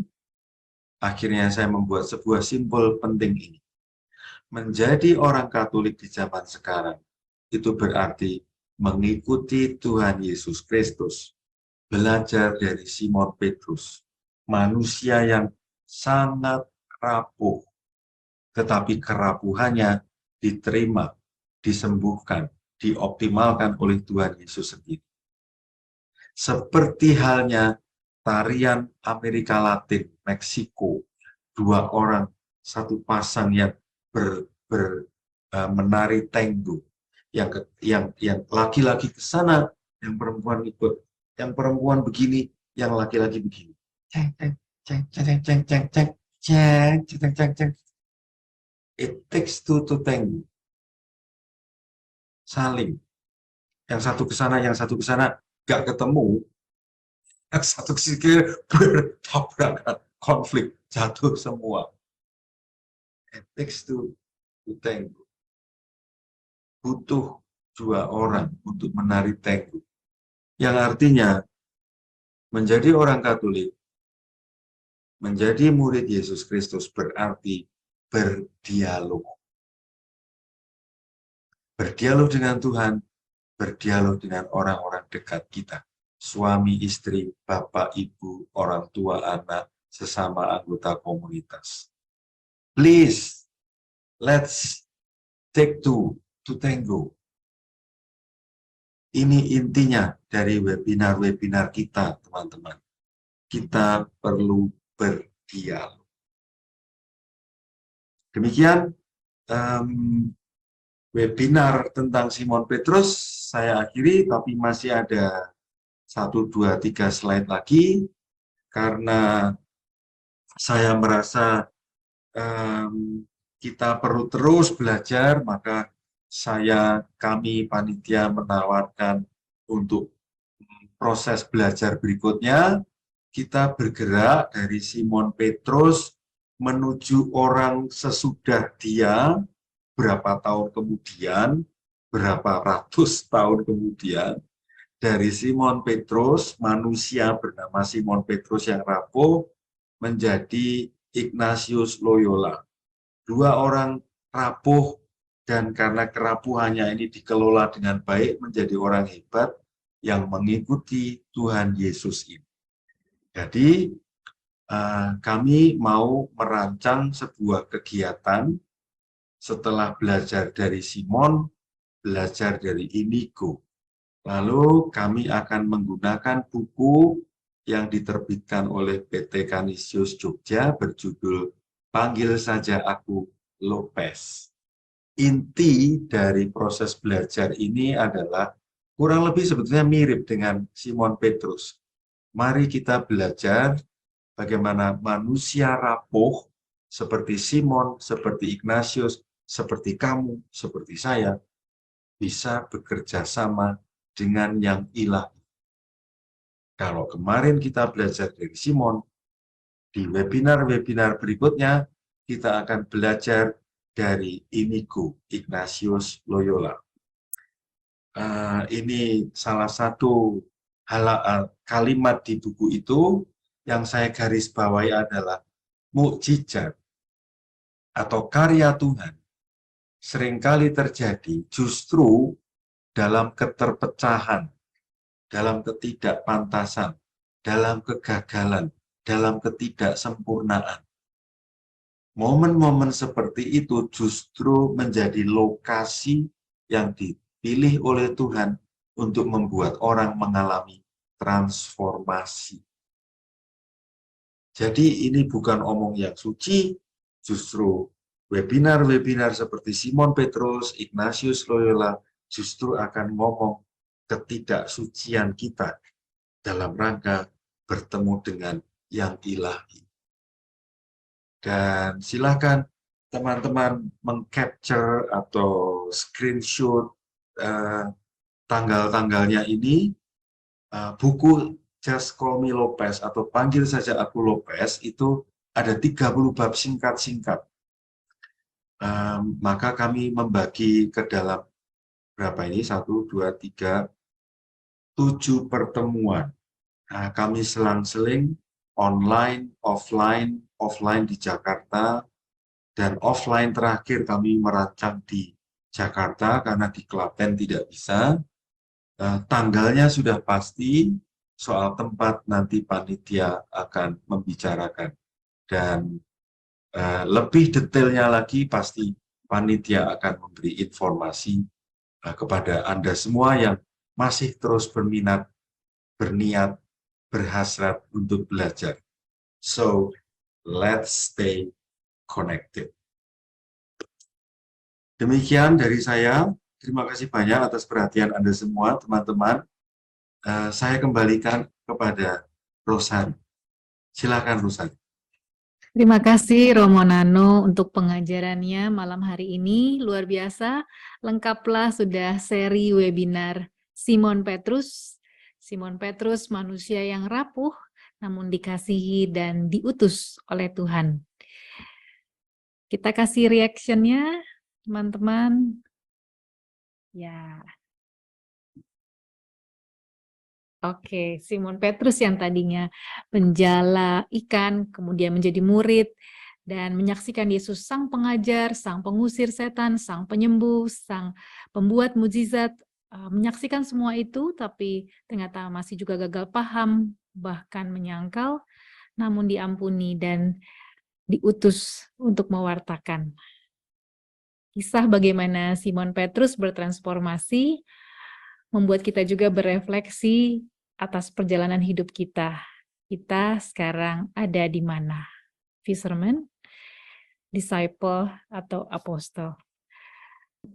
Selanjutnya bagi yang masih ingin bertanya, silakan chat ke 00 Q&A. Ya.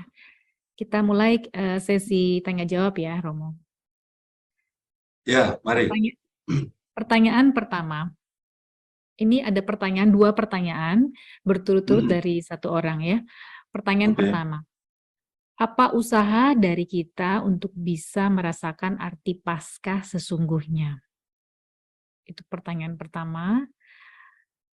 Dilanjutkan dengan mengapa Tuhan Yesus lebih sulit dikenali oleh murid-muridnya maupun orang-orang setelah kebangkitannya, seperti di perjalanan Emmaus, kedua orang tidak mengenali Yesus awalnya. Oke. Terima kasih, Rosari, dan juga terima kasih untuk penanya. Untuk betul-betul bisa memahami arti Paskah, sebetulnya saran saya sederhana. Bacalah kisah-kisah Paskah dari semua Injil. Matius, Markus, Lukas, Yohanes. Bacalah itu. Dan betul-betul mencoba menempatkan keterangan waktu yang ada di Injil itu. Ya, kita kan bisa mencermati Kamis, Jumat, gitu. Lalu peristiwa Yesus dibunuh itu kan hari Jumat. Lalu kalau kita cermati keterangan waktu berikutnya, setelah hari Sabat usai, lalu pagi-pagi benar. Nah, itu kan berarti hari Sabat itu kan hari Sabtu. Nah, hari Sabtu itu sebetulnya tidak terjadi apa-apa. Lalu saya sendiri memberi nama itu Sabtu Sepi. Belum ada lagu Haleluya, Hekdies, apapun itu. Sepi, hening, mencekam, ketakutan. Nah, baru hari Minggu pagi betul-betul mulai ada cerita tentang kebangkitan. Tapi belum viral. Baru di kalangan perempuan-perempuan itu. Cermati lagi keterangan waktu berikutnya. Hari berikutnya, Maria Magdalena datang ke kubur. Nah, di situ dia mulai dijumpai oleh Tuhan Yesus. Lalu dia kembali ke murid-muridnya. Nah, sekali lagi teman-teman, kalau mau betul-betul merasakan Paskah, baca kisah-kisah kebangkitan atau baca kisah-kisah mulai sengsara Tuhan Yesus itu dengan jeli sambil membayangkan apa yang terjadi waktu itu. Kebanyakan dari kita yang saya amati adalah ya membaca gitu aja. Bahkan sudah hafal ceritanya, tapi kita kurang mengimajinasikan. Kita kurang berkontemplasi, hadir di momen yang waktu itu seperti apa. Karena itu, ya coba bayangkan yang terjadi seperti apa, betapa ketakutan, kebingungan murid-murid itu, dan akhirnya nanti pelan-pelan, ting, ting, ting, ting, ting, ting, gitu. Akhirnya pelan-pelan, akhirnya para murid itu paham, Yesus betul-betul bangkit. Dan Yesus betul-betul hidup lagi. Bahkan Thomas, ya kan, Thomas itu diminta mencucukkan tangannya di telapak tangan Tuhan itu. Intinya, sekali lagi, baca, bayangkan, imajinasikan, kontemplasikan apa yang dulu betul-betul terjadi. Kalau kita bisa melihat, merasakan, mencecap, membahui peristiwanya, kita bisa merasakan apa arti Paskah.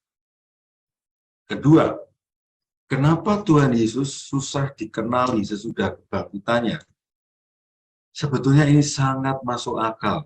Kalau saya jadi murid zaman itu pun saya pasti akan sama dengan murid-murid itu ya. Takut, bingung, nggak ngerti gitu. Karena apa? Ya namanya orang mati, sesudah mati ya sudah hilang. Lah kok ini katanya hidup lagi gitu. Nah, kan serem. Ada orang kemarin kita layat dan kita tahu makamnya. Lah kok katanya, kemarin dia hidup lagi loh, mendatangi saya. Saya sih orangnya nggak akan percaya. Nggak percaya. Begitu besok saya didatangi oleh orang yang mati itu, wah pasti saya kabur lari ya. Gila apa? Orang yang mati kok hidup lagi dan wah. Dan saya yakin teman-teman pun akan mengalami hal seperti itu ya. Dan begitu akhirnya seperti dikatakan oleh kisah para rasul tadi, 40 hari Tuhan menampakkan diri lagi, menampakkan,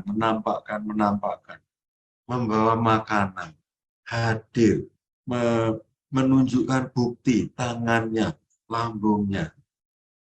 Ya kalau orang yang pernah saya layati tiap hari muncul selama 40 hari ya, saya akan percaya bahwa orang itu hidup lagi. Kalau saya mendengar cerita-cerita tapi tidak pernah melihat bukti, ya saya tidak akan percaya. Maka saya sangat paham yang namanya Thomas. Saya mirip dia. Dan mungkin Anda juga mirip dia yang butuh bukti. Seperti halnya dua murid Emmaus yang tidak paham bahwa orang yang berjalan bersama mereka itu Tuhan. Ya mana percaya, orang sudah mati kok hidup lagi ikut jalan. Jadi pertanyaan, kenapa Tuhan Yesus susah dikenali? Wahai saudara atau saudariku yang bertanya, bayangkan Anda jadi murid Emmaus, pasti Anda bisa merasakan betapa susahnya untuk menerima realita bahwa Yesus bangkit lagi. Atau kalau kita melayat seseorang, kita tunggu selama 40 hari, ada kabar dia hidup lagi atau tidak. Jadi sekali lagi, Yesus susah dipahami, sesudah bangkit sangat wajar. Nah, orang sudah mati kok. Bahwa dia muncul lagi 40 hari. Dan tanda jelas Tuhan. Demikian, Rosa. Baik, terima kasih Romo. Pertanyaan berikutnya, kenapa murid-murid bisa membuat mujizat, sedangkan murid-murid sekarang tidak bisa? Oke, pertanyaan ini menarik. Pertanyaan pertama gampang, pertanyaan murid-murid sekarang kok nggak bisa. Pertanyaan saya kepada penanya, siapa yang Anda maksud dengan murid-murid sekarang? Ya kan? Oke, mengapa murid-murid sekarang tidak bisa? Menurut saya, murid-murid sekarang pun, siapapun, termasuk Anda yang bertanya. Kalau Anda mengaku orang Katolik, kalau Anda mengklaim sebagai murid Yesus, Anda percaya Tuhan bisa membuat mukjizat. Nah, sekarang yang harus kita cek adalah apa sih yang disebut mukjizat? Bagi saya pribadi, mukjizat adalah ya sebuah kebaikan, sebuah berkat, sebuah sesuatu yang di luar logika gitu, yang terjadi. Saya mendoakan seseorang dan orang itu bisa sembuh. Untuk saya itu sebuah mukjizat. Saya mendorong orang, memotivasi orang supaya punya harapan lagi. Dan orang itu akhirnya punya semangat hidup lagi. Orang itu mau merancang hidupnya lagi. Punya motivasi hidup lagi. Untuk saya, itu juga mukjizat. Jadi, saya bertanya balik bagi Anda. Siapa yang Anda maksud dengan murid? Seperti apa yang Anda maksud dengan kata mukjizat? Untuk saya, murid Tuhan adalah kita. Mukjizat adalah kebaikan, nilai-nilai yang positif, berkat-berkat Tuhan, sesuatu yang layak disyukuri. Itu adalah mukjizat konkret. Kalau orang menderita kanker, menderita sangat, dan akhirnya dia meninggal, walaupun kita sudah berdoa, walaupun kita sudah mendukung, walaupun dokter sudah mengupayakan sedemikian rupa, orang ini tetap saja meninggal. Apakah mukjizat tidak terjadi? Wait, tunggu dulu. Mukjizat terjadi ketika orang yang menderita kanker, dia meninggal dengan penuh kepasrahan. Dia menerima sakitnya. Dia menerima bahwa semuanya yang mengatur Tuhan. Dan dia meninggal dengan tenang, ikhlas. Keluarganya juga ikhlas. Menurut saya, ini juga mukjizat. Jadi, saya tetap meyakini mukjizat tetap terjadi sampai saat ini. Murid-murid Tuhan Yesus sampai saat ini masih mungkin membuat mukjizat terjadi. Dan semoga Anda, penanya, dan kita sadar sebagai murid Yesus yang bisa diberkati oleh Tuhan untuk terjadinya sebuah mukjizat. Demikian, Rosari. Ya, makasih Romo. Pertanyaan berikutnya, mengapa pengikut Yesus semakin berkembang justru setelah Yesus wafat, bangkit dan naik ke surga? Apakah karena banyak orang sudah melihat kealahan Yesus? Kenapa bukan pada waktu Yesus mewartakan dan menyebarkan kabar sukacita tentang Allah? Apakah ini bagian dari rencana ilahi untuk umat manusia? Dalam webinar-webinar sebelum ini kan saya menyampaikan Yesus yang powerful, Yesus yang powerless, Yesus yang powerful dengan bangkit lagi dan menghidupkan murid-muridnya lagi. Ini kan proses menjadi Mesias yang penuh. Nah, ketika belum mengalami powerless, ya Yesus belum sempurna menjadi Mesias. Maka ya memang belum lahir murid-murid yang sejati. Tetapi ketika ya munculnya pengikut itu ketika kemesiasan Yesus paripurna. Ketika kemesiasan Yesus paripurna, yaitu ketika dia sudah bangkit, lalu muncullah murid-murid yang menjadi orang-orang yang percaya. Nah, orang-orang yang percaya ini mewartakan, lalu tumbuhlah orang-orang yang percaya. Jadi menurut saya memang dibutuhkan proses yang menunjukkan Yesus sebagai Mesias yang penuh. Kepenuhan Mesias Yesus itu bukan saja Yesus yang bisa ini, itu, tetapi Yesus yang mau mati demi aku dan bangkit. Nah, ini versi lengkap ini harus ada. Lalu buahnya bermunculan berikutnya. Demikian jawaban saya untuk pertanyaan terakhir ini tadi, Rosari. Oke, baik. Terima kasih, Romo. Masih ada pertanyaan, tapi kita sudah waktu ya. Jadi kita sudahi. Kami mengucapkan sekali lagi terima kasih kepada Romo Nano yang telah membawakan seri webinar Simon Petrus, 8 kali pertemuan termasuk retret. Dan kita akan berjumpa lagi di seri webinar Panggil Saja Saya Lopez. Itu sangat menarik seperti tadi Romo sudah sampaikan. Nah, baik, kita akan masuk ke pengumuman.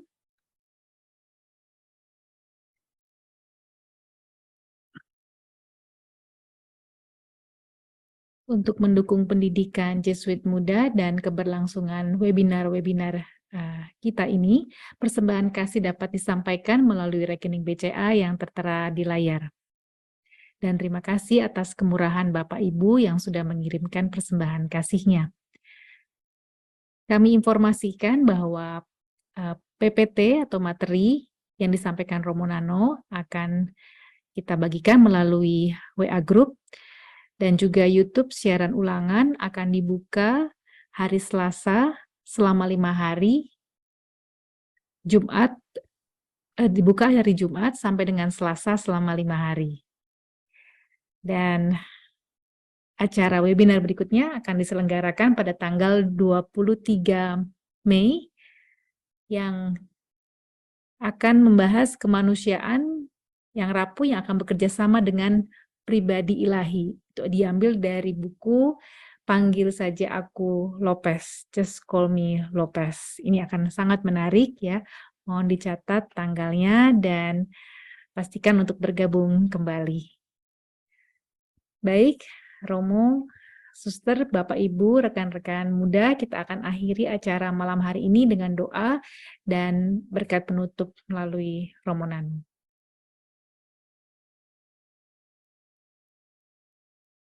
Dalam nama Bapa, Putra, dan Roh Kudus.